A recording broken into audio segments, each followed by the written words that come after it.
Bonjour à tous, bonjour à toutes, bonjour DG.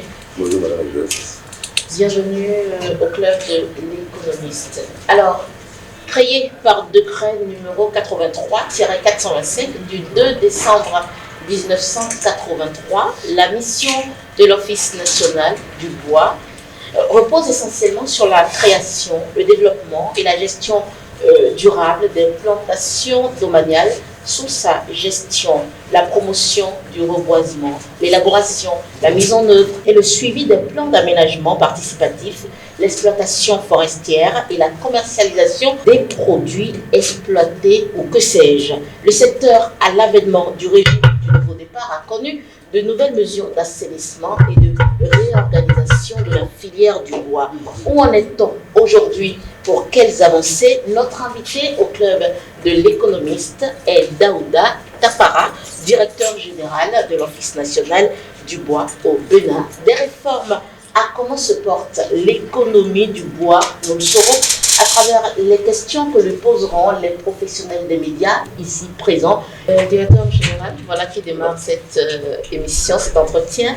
Vous allez vous présenter un peu plus en détail et nous présenter également l'Office national du bois dont vous avez la charge. Merci beaucoup. Oui. Je suis Tafara Daouda, ingénieur agronome, directeur général de l'ARC depuis 2016. L'Office national du bois, je vais vous donner les chiffres avec précision. C'est aujourd'hui 12 forêts. 12 forêts. Je passe les superficies des forêts, mais il faut faire comprendre que l'Office national du bois est d'abord né sur le centre de la SNAFOR, la Société nationale pour la promotion du développement du bois forestier, que vous connaissez depuis, qui a été mis en œuvre pendant la Révolution. Comme vous l'avez dit, en 1983, que le NAB a été mis sur pied comme office. Le NAB, en ce moment, jusqu'à aujourd'hui, a quand même évolué. Et se fonde sur 12 forêts. Au nord, oui, à Basila, on a une forêt. Okay. À Péninsula, on a une autre. Quand on descend un peu, une forêt à Chiribé. Après, quand on a à Zobodomé, nous avons à Bimé. Et après, nous avons là-bas des forêts d'après, de Massi et de Koto et de Tofo. Quand vous allez à l'est, vous avez la forêt de Dibé. Plus à l'est, nous avons la forêt de Bonou, une forêt de 497 hectares. Et à Kétou, c'est là où nous avons le plus grand espace, mais malheureusement suffisamment dégradé. Et sur laquelle nous mettons le plus de fonds actuellement.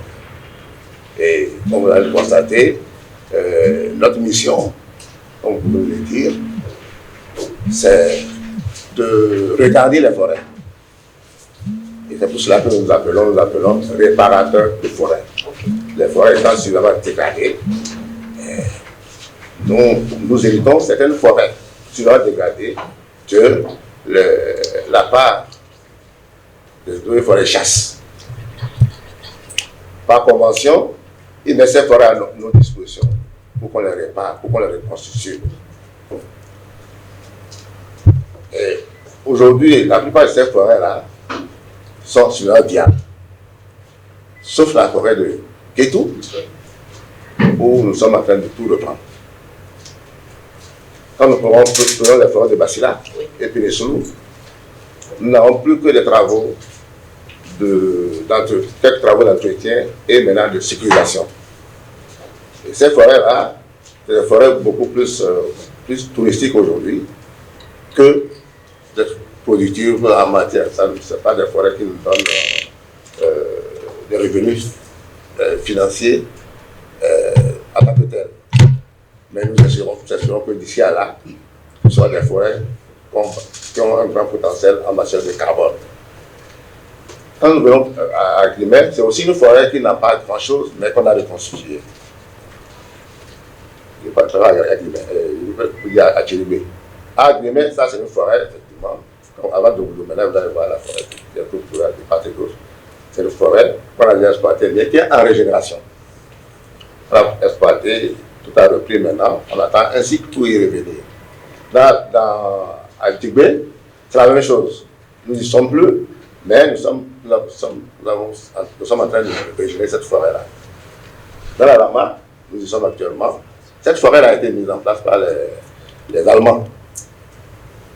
Une forêt de 7000 et quelques hectares autour d'un noyau central. Ça n'est pas de notre noyau central comprenez que c'est une forêt vierge que les gens étaient déjà en train de détruire.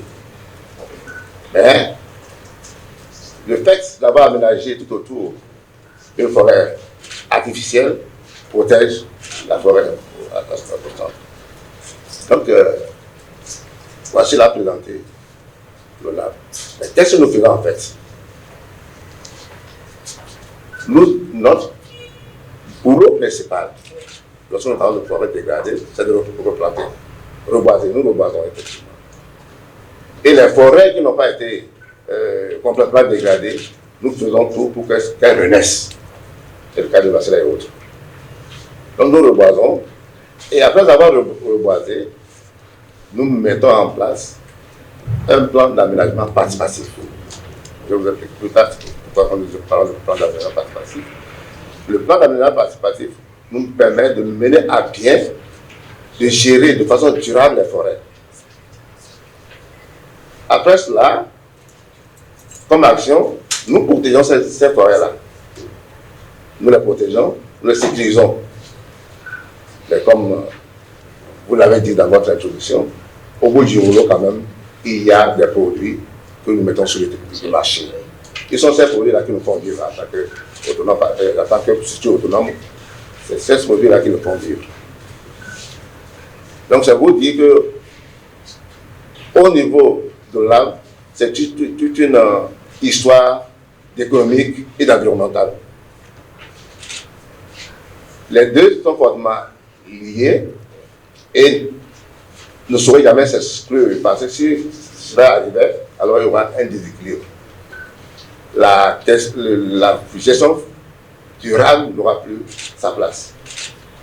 Donc à partir de 2016, et ça, je suis en train de déborder, le gouvernement béninois a pris la question au sérieux. Bien sûr, c'était ma deuxième question, voilà. Parce qu'il y a eu une commission qui a été installée et qui a travaillé à de nouvelles réformes dans le secteur. Exactement. Parlons-en, en fait, parlons de ces grandes réformes opérées.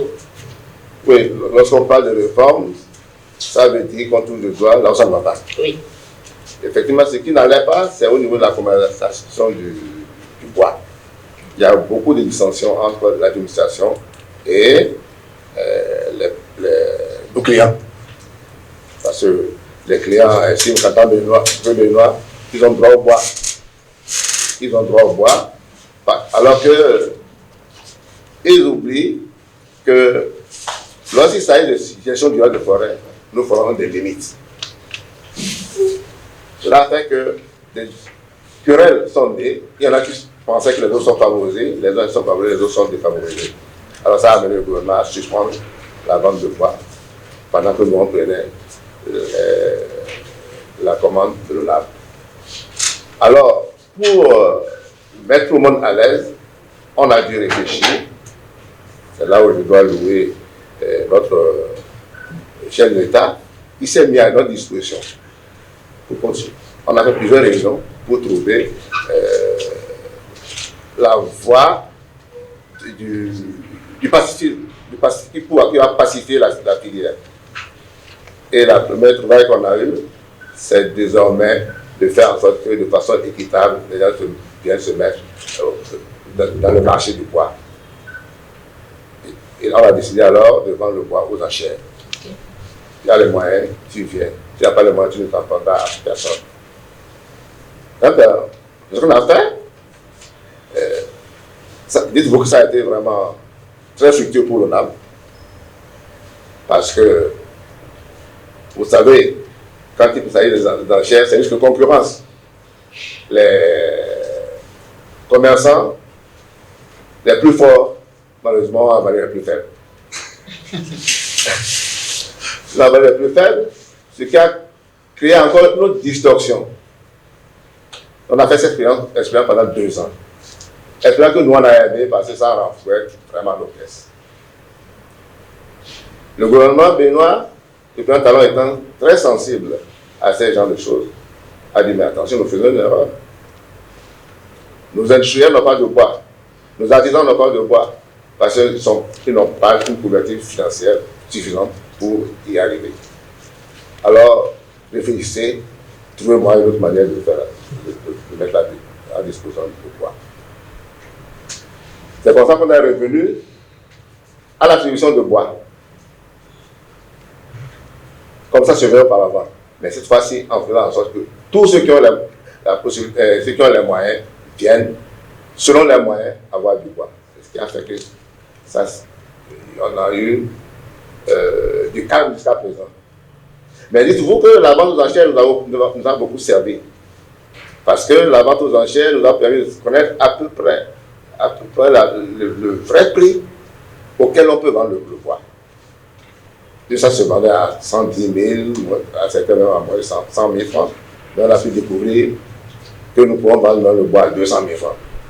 Selon les normes sous-régionales et tout? Bien sûr, okay. Bien sûr. Donc, ça nous a permis, nous, en repartant dans ce système d'attribution, de fixer des prix meilleurs que ceux qui existaient. Et c'est ce qui fait aujourd'hui que nous vivons à l'ONAP. Sinon, si on était resté aux anciens prix, on serait vraiment diminué, handicapé financièrement. Donc, ce sont ces réformes-là que nous avons, sur lesquelles nous sommes focalisés pour que la paix devienne à l'ONAP.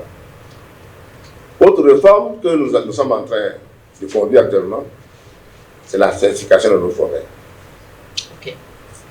Vous savez, quand on dit qu'un produit est certifié, je crois que vous rapidement vous y courez. Vous savez que c'est la qualité. Donc nous sommes en train de courir actuellement pour certifier nos forêts. La certification, c'est un processus volontaire. Quand vous y mettez, c'est que vous voulez vous plier aux règles de la gestion durable des forêts. Ce sur quoi nous sommes actuellement, nous sommes suffisamment assez avancés. Nous avons un évaluateur qui est au Cameroun et au Canada. Et nous sommes à un moment assez intéressant, puisque nous, on avait prévu finir avant la certification en 2022, fin 2022. Mais malheureusement, ne connaissons pas bien les rouages de la certification, puis c'est une première chez nous. Alors, avec nos évaluateurs, on s'entend désormais sur un rallongement de 12 mois. Est-ce que la certification se fera en bloc, donc toutes les 12 forêts pour le Bénin? Non. Ou ça sera forêt par forêt? Ce sera forêt par forêt. Cette fois-ci, nous sommes sur les forêts productives. Okay. Parce que, en réalité, la certification est beaucoup plus... il est bien vrai que c'est une action environnementale, mais c'est aujourd'hui presque une action commerciale. Parce que, quand vous prenez les Américains, les Européens, il s'agit du bois certifié, donc du bois légal. Ils savent que ce bois que j'achète, étant certifié, n'est pas volé, en tout cas, ce n'est pas issu d'une manière frauduleuse. Et donc, la certification, quand bien même elle est assez contraignante, dépensière, elle a au bout du rouleau un plus qu'elle va apporter à l'ONAP parce que nous pourrons avoir accès au marché européen, au marché américain. Et comme vous le savez, la dernière fois qu'on était allé en Chine, j'ai pensé que le bois qu'ils achètent chez nous, c'est transformé là et c'est envoyé en Amérique, en Europe. Ça veut dire que nous-mêmes, nous pouvons avoir accès directement à ces marchés à des coûts beaucoup plus intéressants. Ouais. Est-ce qu'il y a d'autres réformes sur lesquelles vous voudriez revenir? Bon, les autres réformes, c'est des réformes dans notre manière de travailler. Okay. Par exemple, la gestion. La gestion, voilà. Avant, quand nous reboisions, nous attendions l'année suivante pour faire des regarnissages. Je ne sais pas si vous savez ce que c'est que le regarnissage. Non. Le regarnissage, quand vous plantez, il y a des arbres qui meurent. des arbustes, des plantes qui meurent. Vous attendez l'année suivante pour le faire. Mais cette fois-ci, on a fait de façon à ce que nous puissions finir de planter pendant qu'il y a encore une bonne période de pluie. Et nous ferons regarder ça la même année. Ce qui fait que l'année prochaine, l'année suivante, nous avons des plantations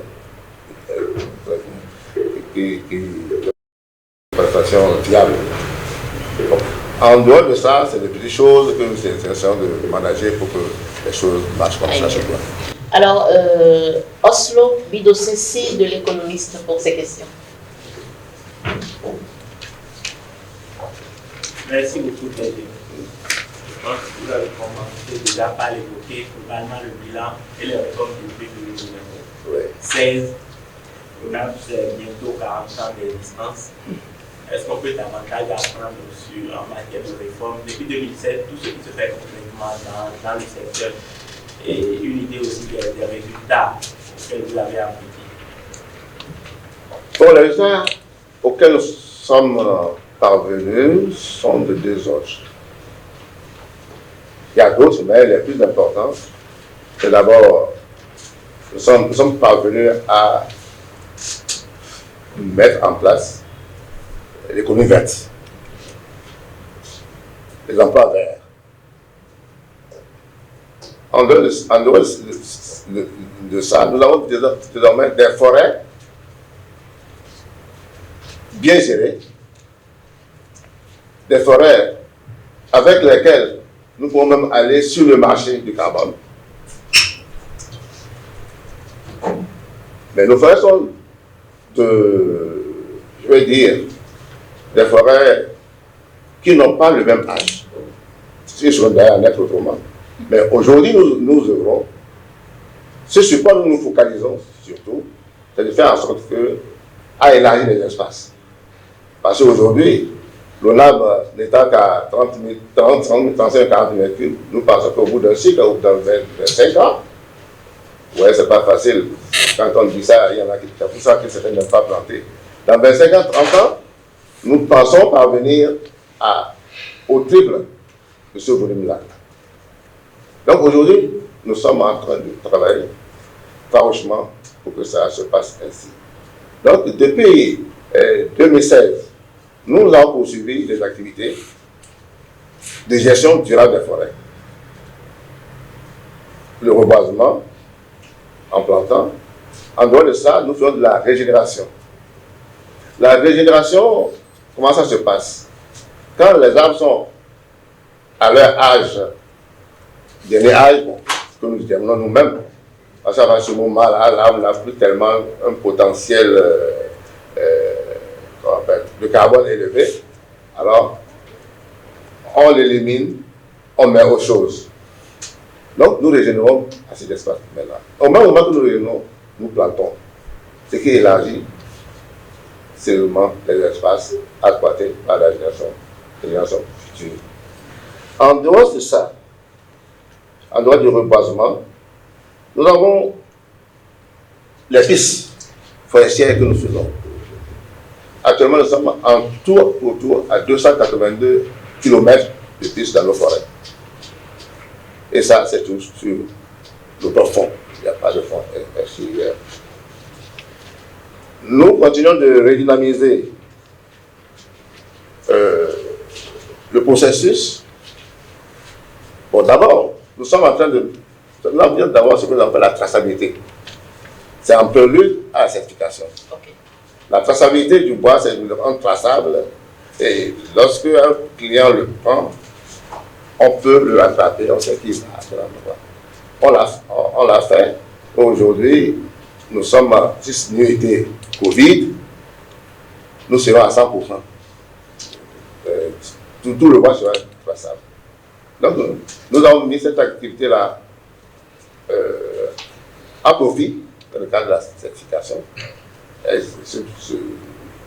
C'est pour dire que voilà, le mot le plus juste, nous avons là du bois légal. Du bois légal. Et en dehors de ça, la certification dont nous parlons, peut-être à l'autre vite en besoin, c'est aussi un champ sur lequel nous sommes aujourd'hui là-dessus. Oui. la commercialisation du bois, nous avons amélioré. Mais aujourd'hui, nous n'avons plus envie que le bois s'exporte brut. L'élection du chef de l'État, c'est que le bois cesse de sortir brut. Parce que celui qui prend du bois brut, il l'emporte, c'est qu'il donne du travail à ceux à qui il vend le bois. Alors que ici, il aurait fallu que nos commerçants achètent le bois ici, le transforment jusqu'au niveau voulu par leurs clients. Cela implique quoi? Cela implique qu'ils aient recruté alors des jeunes pour travailler. Donc ça crée la main-d'œuvre. Donc l'ONAB a évolué. Aujourd'hui, en matière, par exemple, lorsque je reviens sur les pistes, nous faisons des pistes avec nos propres machines. Nous avons acheté un peu à des coûts assez élevés, nos propres machines, qui nous permet de mesurer en rentabilité. En dehors de ça, aujourd'hui, l'ONAB, c'est à Dogo, à Kétou, c'est environ 31 000 hectares à reboiser. Et, comme vous le voyez, nous ne pouvons pas le faire seuls. Même si nous devons le faire seul, tout cela a une allure assez lente. C'est à cela que nous avons pu, avec l'aide du gouvernement, avoir aujourd'hui un contributeur, un financement de la Banque mondiale qui nous finance à 30%. Et nous, donc c'est un co-financement en fait. Et nous venons avec 40%. Nous avons voulu ainsi, parce que nous voulons nécessairement avoir ce projet-là. 60%, c'est pas petit. Donc, je vais vous dire que l'ONAB est en train de faire son petit bonhomme de chemin, en espérant que pour les générations futures, ce sera encore meilleur. Oslo Bilosessi, votre deuxième question, s'il vous plaît. Merci beaucoup. En matière de statistiques, est-ce qu'on peut avoir une idée de quantité de bois produit au Bénin, de la quantité produite au Bénin, celle qui reste sur le territoire béninois et celle exportée? Oui. Annuellement. Cette question de bois produit au Bénin, quand on nous la pose, on la renvoie à la DGFC. Parce que c'est eux qui manipulent le flux de bois. Nous cantonnons par notre bois. Notre bois passe par leur circuit. Ouais, mais nous, actuellement, nos capacités de position sont de 35 à 40 000 mètres cubes.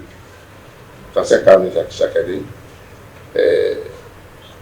Cela, ça s'implique par les volumes anciens, les volumes qu'on faisait, tout le monde faisait avant mon arrivée était plus important, tout simplement parce que c'était l'ancienne forêt, comme il l'a dit, c'était des forêts qui ont été plantées depuis 1942, donc de gros arbres. Donc la position a été meilleure. Mais aujourd'hui, nous sommes allés dans la Lama. Les Allemands ont beaucoup travaillé là parce que c'est des terres hygromorphes, des terres argileuses, difficiles à transplanter, qui sinon, là, ils ont quand même réussi à faire des plantations de terre là. Mais malheureusement, compte tenu de la nature du sol, beaucoup d'arbres sont tombés, les densités ne sont pas bonnes. Cela fait que nous sommes aujourd'hui à 35 000, 40 000 mètres cubes. Sinon, on aurait pu avoir mieux. Mais néanmoins, la vente aux enchères, comme je l'ai dit tout à l'heure, nous a permis d'avoir des coûts, de savoir à quel coût nous pouvons vendre notre bois pour bénéficier, pour avoir des bénéfices. Cela fait que nous avons perdu par le volume, mais nous avons gagné en prix. Ça fait aujourd'hui que nous avons pratiquement un bon chiffre d'affaires qui nous permet de vivre, en attendant que d'autres plantations soient productives. La première, c'est de vous inviter à nous parler de façon beaucoup plus précise de la politique de reboisement du Bénin et de l'apport de l'ONAB dans cette initiative. Merci beaucoup, journaliste. Vous savez, la politique du reboisement du Bénin, depuis des années, et d'ailleurs c'est pourquoi la journée, la GNA, la journée nationale de l'arbre a été mis en place, c'était pour encourager le reboisement. Malheureusement, on ne voit pas que ça perd compte dans ce plan. Mais, vous savez, l'ONAV est une structure qui n'attend pas la journée de l'arbre pour travailler. D'ailleurs, la journée de l'arbre, pour nous, elle nous est un peu... Je ne veux pas dire que c'est pas sur la mer. Puis même avant la journée de l'arbre, on est en train de travailler déjà. Donc, vous voyez que ça passe inaperçu généralement.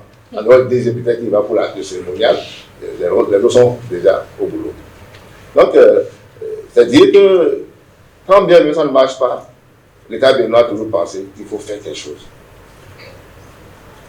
Mais malheureusement, ça n'a pas marché. Mais dites-vous qu'à l'ONAV, il n'y a pas meilleure école de reboisement que l'ONAV.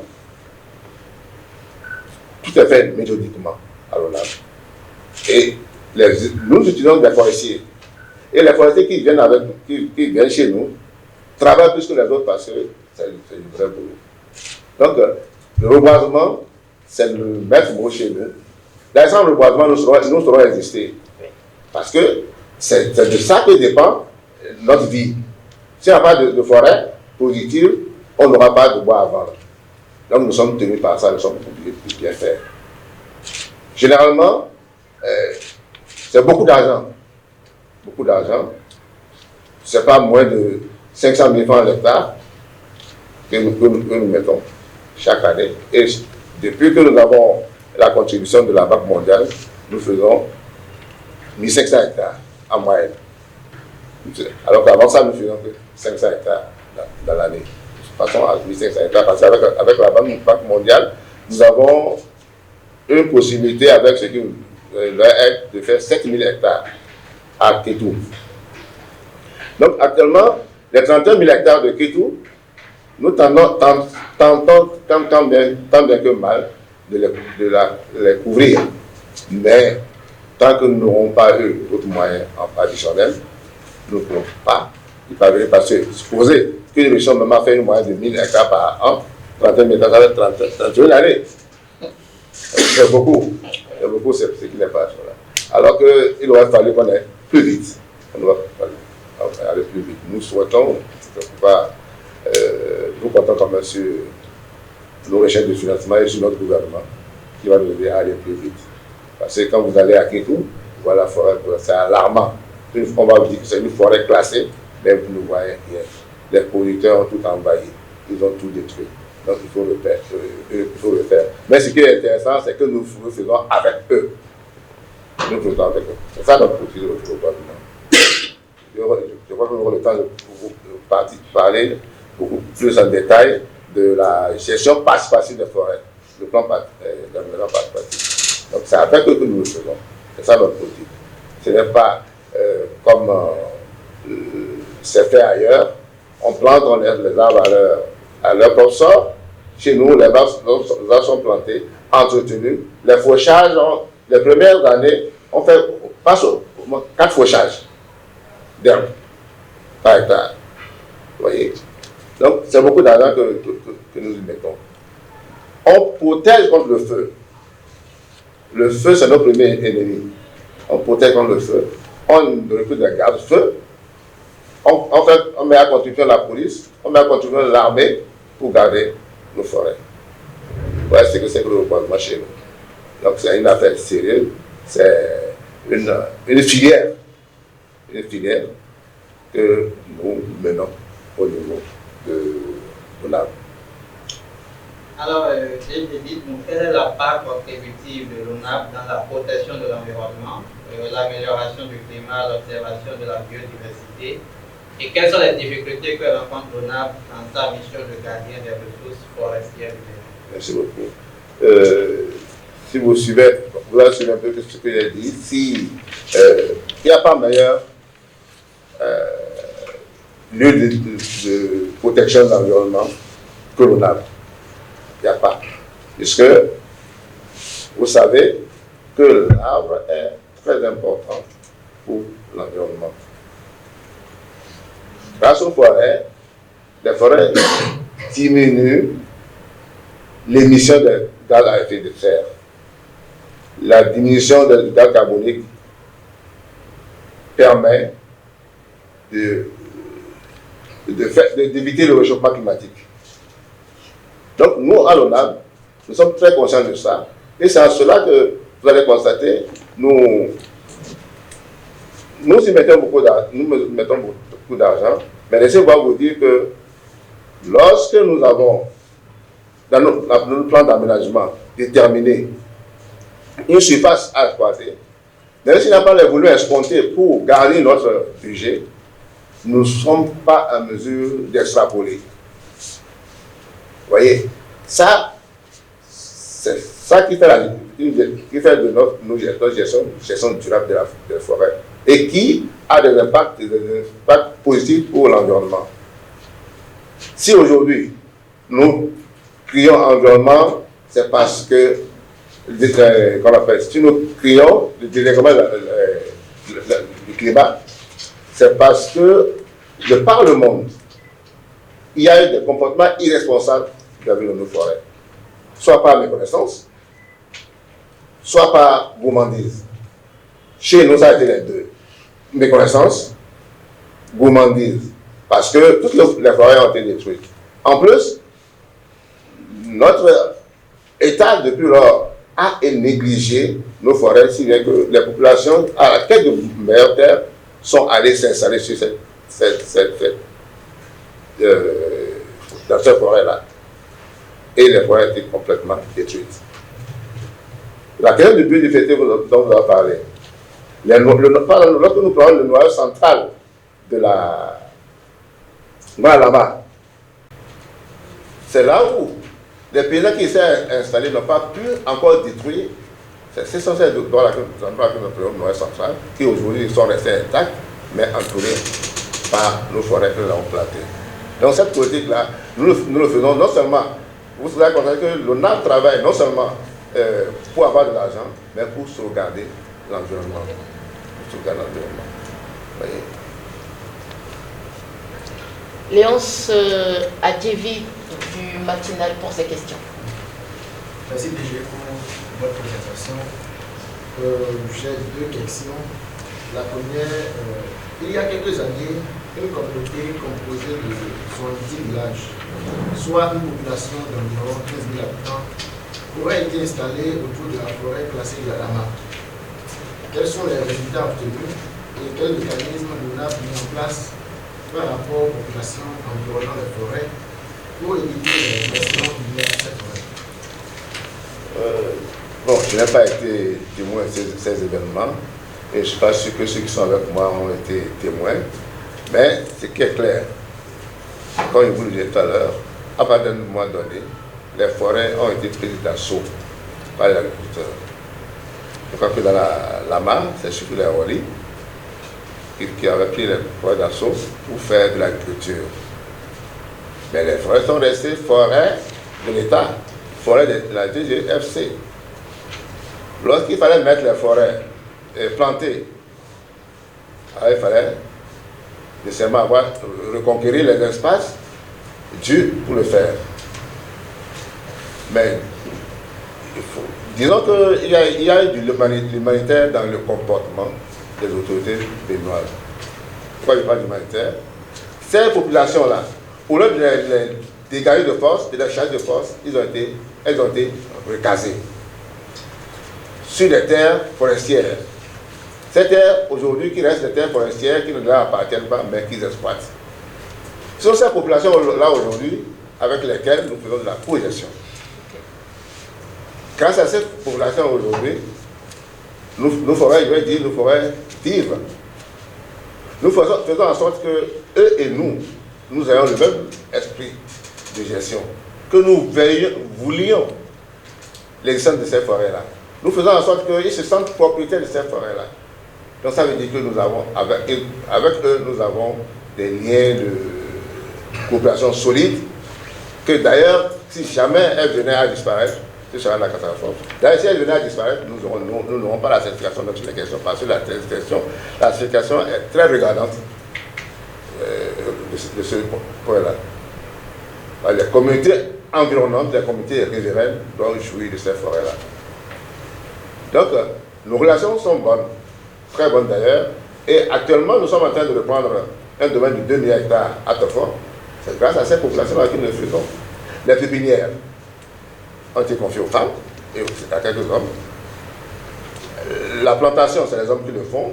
Le fauchage, l'entretien, en tout cas tout ce qu'il y a comme entretien, c'est eux qui le font. Vous voyez que c'est une activité qui leur permet de vivre, qui crée des emplois. Des emplois voilà, que nous apprenons de la progrès. Donc nous sommes en bonne sainteté avec cette population-là. La deuxième question est relative aux décisions de justice prises à l'encontre des citoyens délicats. Nous n'en estime que ces décisions de justice-là ne répondent pas à ces attentes. Pourquoi nous citons soif de la justice?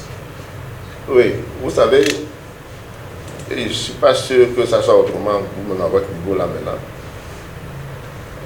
Le rapport que vous avez avec un arbre n'est pas le même que vous avez avec, par exemple, un vélo par exemple qu'on aurait volé ou bien qu'on aurait gâté, pas la même chose.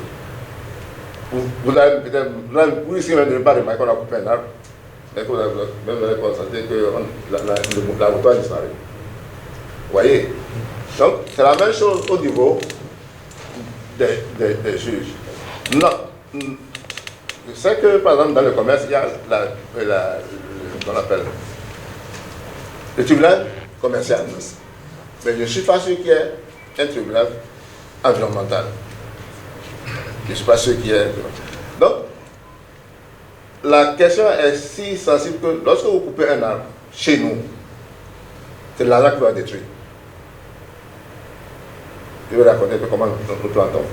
Nous plantons au départ environ 3000 arbres par hectare. Vous voyez? Et chaque arbre a son coût. Quand vous le coupez, aussi petit qu'il soit, c'est que c'est l'arbre que vous avez coupé. Et lorsque nous allons au tribunal, compte tenu de notre culture par rapport aux arbres, c'est comme si on n'a rien fait. Alors que pendant tout le temps, nous sentons mal. C'est ça qui a fait que nous avons initié des visites périodiques avec les juridictions qui nous entourent. Je crois qu'il y en a combien, je ne me rappelle pas. Tous ceux qui nous entourent là, depuis 3 ans, nous leur faisons pouvoir toucher du doigt nos activités. Ce que nous faisons. Et ce qui est intéressant, chaque fois ils ont dit, nous comprenons maintenant. Nous allons considérer désormais que couper un arbre, c'est un crime. Un crime financier, un crime environnemental, n'est-ce pas? Donc, aujourd'hui, nous sommes en phase avec nos juges qui nous entourent. À la suite de M. Léon Adjovi du matinal, M. Sidi Mohamed du Révélateur. Merci, monsieur le directeur. Effectivement, la population béninoise seront en train peut-être de se poser la question de savoir à quoi sert le NAB. Oui. Mais avec ce que vous venez de faire ce matin, ça nous permet de savoir que le NAB est en train de contribuer au développement et même au niveau financier par rapport aux devises. Quels ont été les effets de la pandémie du Covid-19 sur vos activités? Oui, c'est une de nos difficultés. Ben, je vais revenir un peu sur la question de parler de la question de savoir quelles sont nos difficultés actuelles. Oui. Bon, j'ai fait, sans le dire, mais j'ai fait quand même allusion à ça. C'est les difficultés de moyens financiers pour aller vite. Malgré le financement de la Banque mondiale? Bon, c'est une goutte d'eau.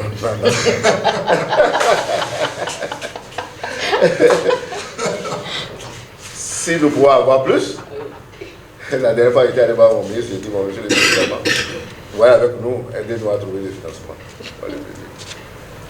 Donc c'est pour dire que le peu de milliards que nous avons obtenu de la Banque mondiale et que nous avons fait l'effort nous-mêmes de compléter est insuffisant.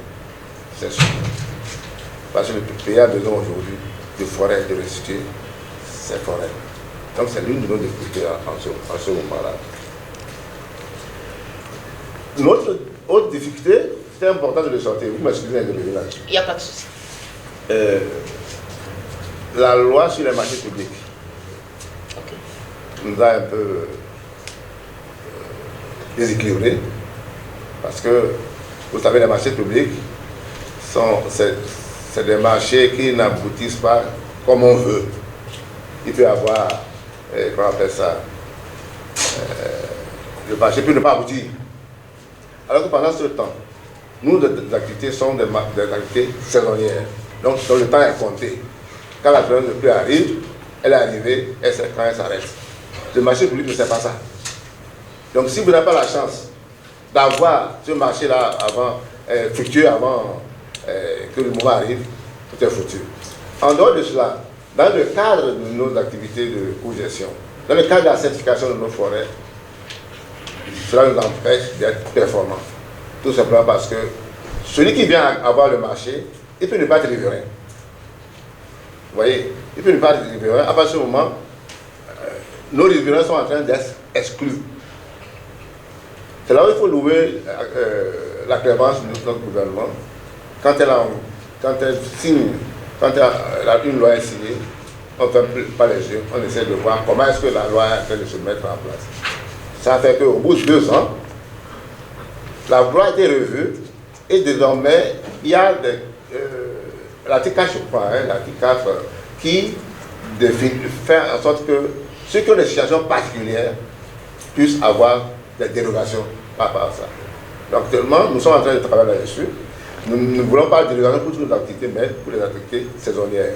Sans toutes les autres activités, construction, le logement, cela, ça va rester comme ça. Mais là, nous sommes en train de chercher. On a bien contribution de la AMP et à la DNCP, donc ils sont en train de travailler. Nous espérons les avoir, ça va nous aider beaucoup.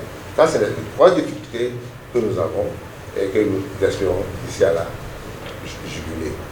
Le Covid, effectivement, est venu plomber nos activités, mais nous avons su quand même rattraper à la fin de l'année. Et ce qui est clair, l'impact est resté. Voilà. Deuxième question, sur les 5 prochaines années, quelles sont les perspectives du programme? Oui, les 5 prochaines années, les grosses perspectives, les gros défis auxquels nous nous attachons actuellement, c'est d'abord, et c'est ce qu'il faut mettre l'un avant l'autre, la question de la certification et faire aboutir notre projet de reboisement que nous sommes en train de mener.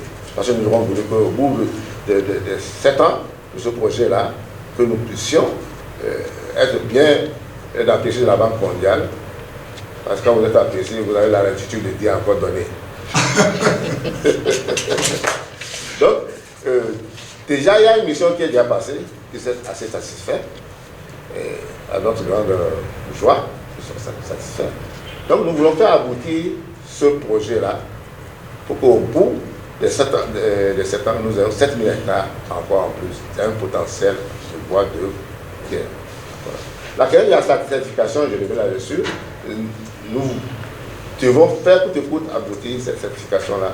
Ça va renflouer davantage nos caisses, ça va nous faire dépenser notre bien sûr, mais ça va rattraper en vendant beaucoup plus cher notre bois. C'est les plus gros chantiers sur lesquels nous attardons actuellement. Quelques autres. Voilà. Quelque chose de très important. Oui. Le bois béninois actuellement, il n'était pas allé jusqu'au bout quand on pose la question du volume, mais tout ce bois-là, en entier, sort du pays. Presque. Parce qu'en dehors de ceux qui viennent à notre menuiserie pour fabriquer des portes et consorts, tout le bois sort du pays. Mais de façon générale, il sort du pays de façon brute. Ils préfèrent sortir le bois de façon brute. Coupé en bio, en billes, ou bien en grumes, et envoyer à l'extérieur. Le plus grand défi pour nous aujourd'hui, c'est de faire en sorte que ce bois ne soit plus exporté brut. Nous savons que les gens vont pouvoir continuer d'exporter les autres bois bruts, mais il faudra que nous fassions en sorte que les gens ne puissent pas notre bois pour qu'il y ait une plus-value pour notre pays. Donc, c'est le plus gros défi auquel nous sommes confrontés en ce moment. KPFM, non, fraternité, pardon. Monsieur Fidénion Ouédomou. Les bonnes collaborations que vous avez avec la population. Mais aujourd'hui, quels sont vos rapports avec les acteurs du secteur du bois au Bénin? Oui, merci beaucoup, monsieur le ministre. Je crois qu'il avait un peu ébauché ça. Aujourd'hui, le calme est revenu. Le calme est revenu. Ça avait si chauffé que même nous-mêmes, on a, étant venus au dernier moment, on a eu quand même des impacts sur nous. C'est pas facile parce que là où il y a intérêt à défendre, personne ne lésine des moyens à mettre en œuvre pour parvenir à cette fin. Donc aujourd'hui, nous allons faire en sorte que la paix revienne. Nos prestataires, chacun, selon ses moyens, a quelque chose. S'il a les moyens, nous faisons en sorte qu'il ait du bois. Jusqu'à, bien sûr, concurrence de nos capacités. C'est en cela, d'ailleurs, que c'est plus difficile parce que je vais le faire arriver à ça. Et nous pensons bientôt de l'appeler pour une réunion pour qu'ils sachent que nos forêts ne sont pas, nos plans d'aménagement ne sont pas extensibles. Alors, quand ils viennent, quand ils vont sur le terrain, ils voient du bois, des arbres debout. Quand vous dites qu'il n'y a pas de bois, ils disent non, ils sont mauvais, ils ne veulent pas nous donner le bois. Alors que nous, tout est planifié. À ce niveau, il faut leur expliquer. Beaucoup d'entre eux déjà comprennent.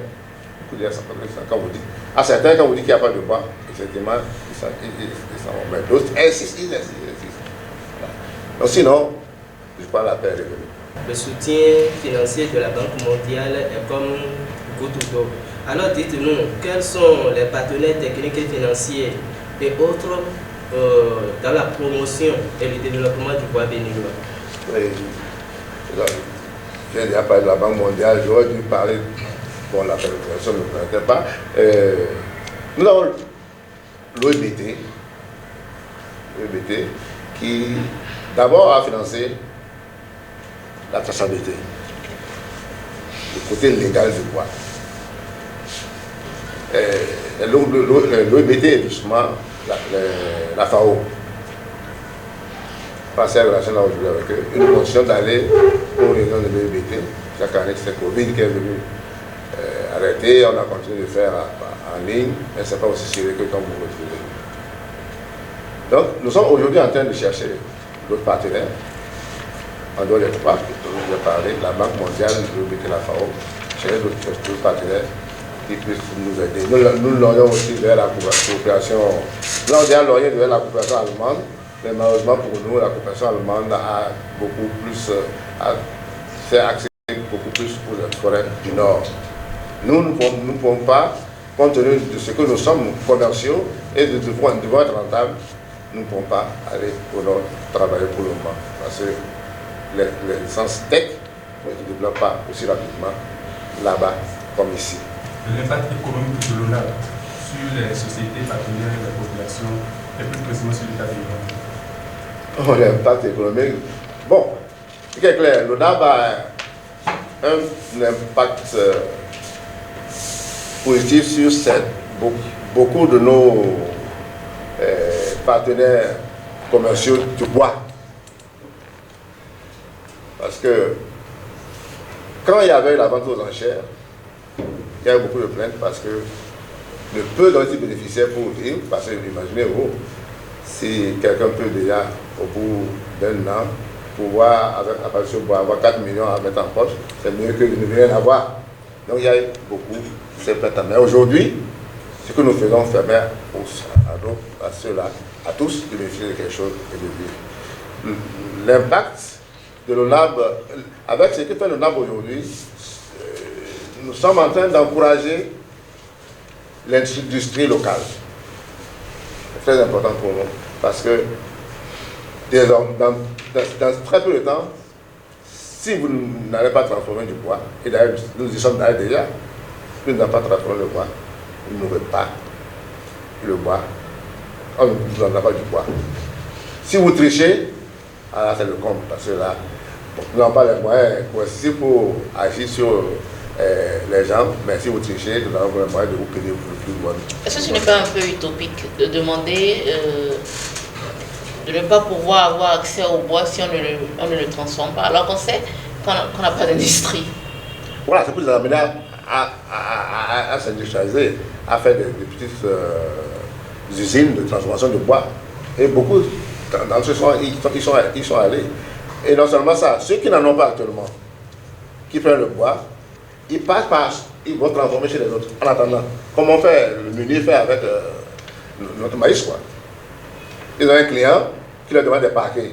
Alors ils prennent le bois, ils vont sur l'usine de l'autre, ils font les paquets, ils vendent. Vous voyez, ce qui est clair, ça a une autre tombée positive pour. Voilà. Alors, en deuxième préoccupation, si nous voulons parler de l'économie du bois au Bénin, en 2 ou 3 mots, l'économie du bois au Bénin, disons la vérité, elle est rudimentaire. Parce que 35 000 mètres cubes de bois, c'est pas ce que les gens, les Congolais, les Camerounais, les Centrafricains, les Gabonais font. Non, c'est pas ça. Eux, ils ont beaucoup de bois. Cela fait que, voilà, j'avais même oublié, l'un des défis auxquels nous devons faire face actuellement aussi, c'est de faire en sorte que la pression, nous parlons d'environnement, la pression sur nos forêts diminue. La pression humaine. La pression humaine, voilà, merci beaucoup. La pression diminue. C'est pourquoi aujourd'hui nous sommes déjà en train de préparer une mission pour aller dans les pays d'Afrique centrale pour pouvoir importer du bois à mettre à disposition de nos et consorts. Et nous souhaitons être vraiment concurrentiels. Parce que si nous allons acheter du bois qui va être plus cher que ce qui est là, on n'aura pas de plus-value. Mais à ce que nous savons, le bois a été moins cher là-bas, on pourra le faire. La maison va bientôt partir. Ça, c'est aussi un défi pour nous.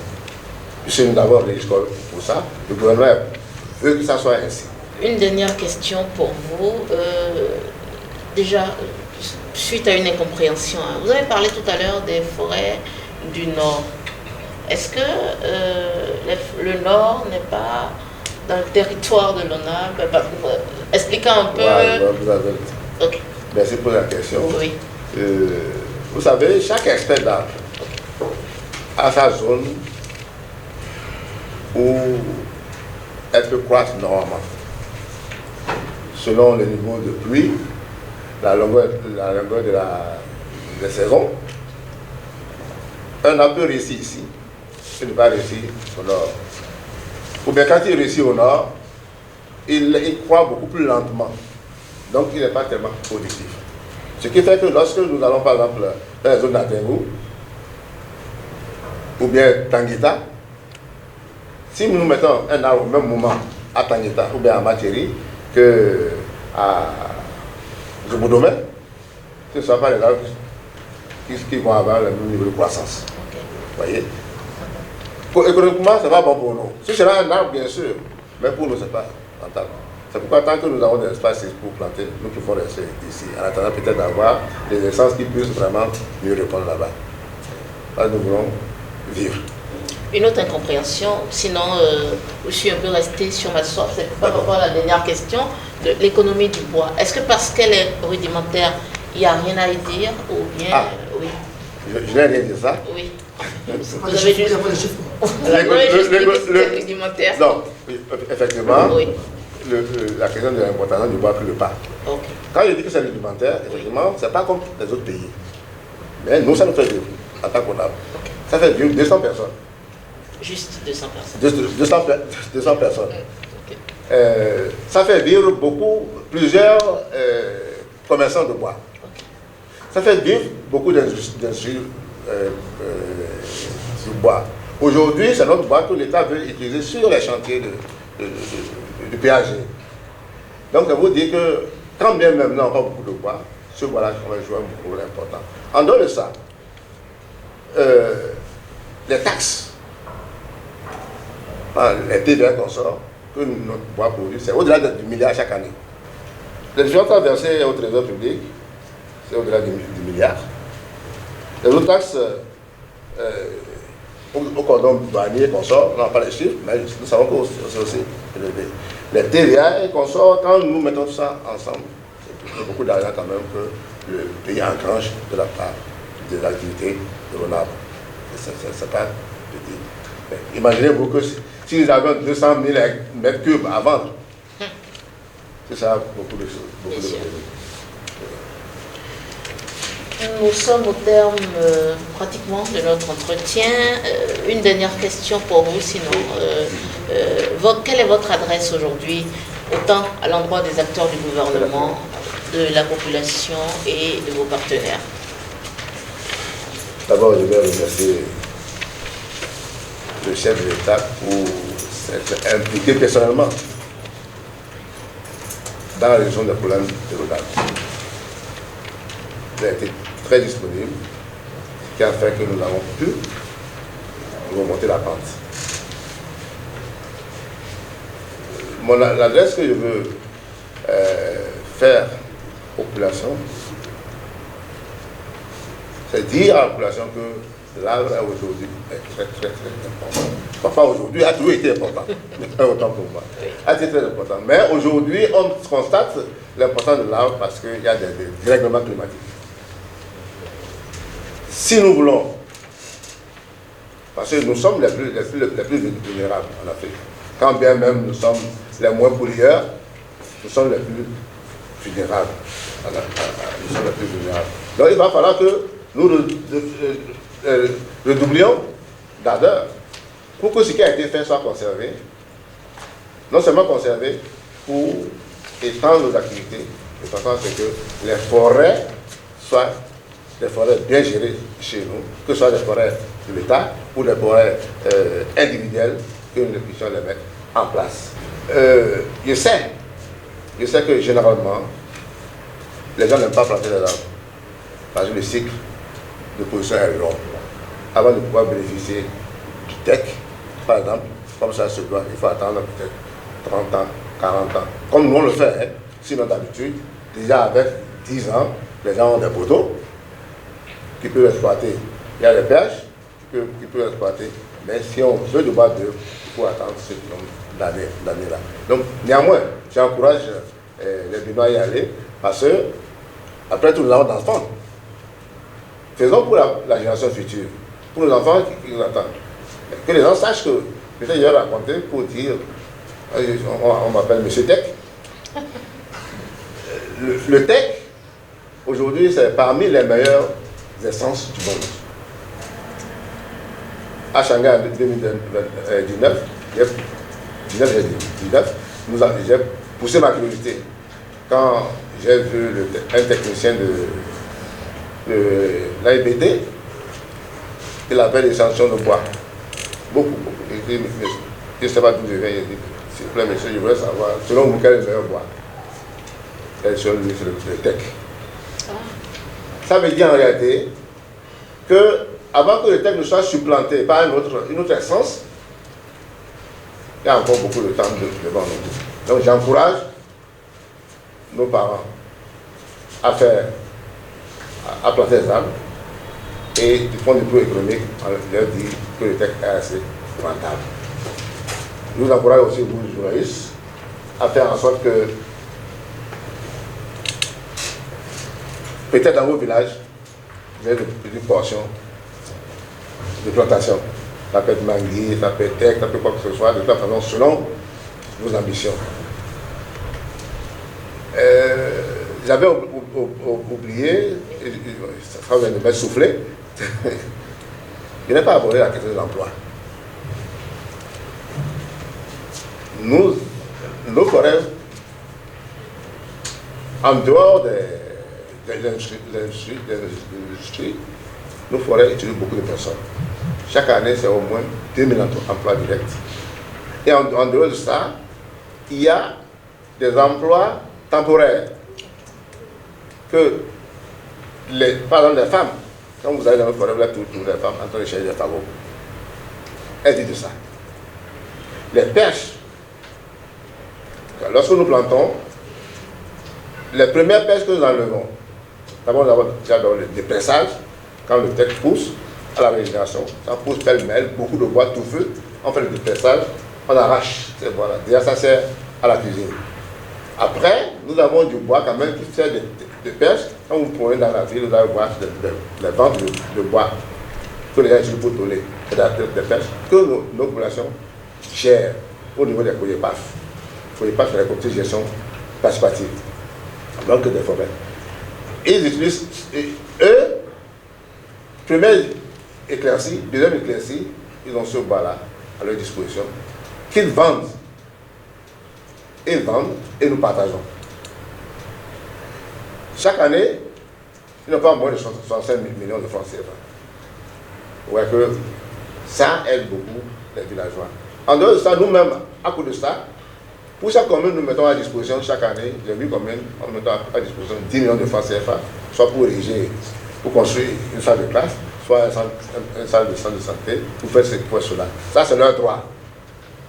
Sauf l'année dernière où on n'a pas voulu leur donner parce qu'ils ont brûlé nos forêts. Alors pour leur montrer que c'est brûlent nos forêts.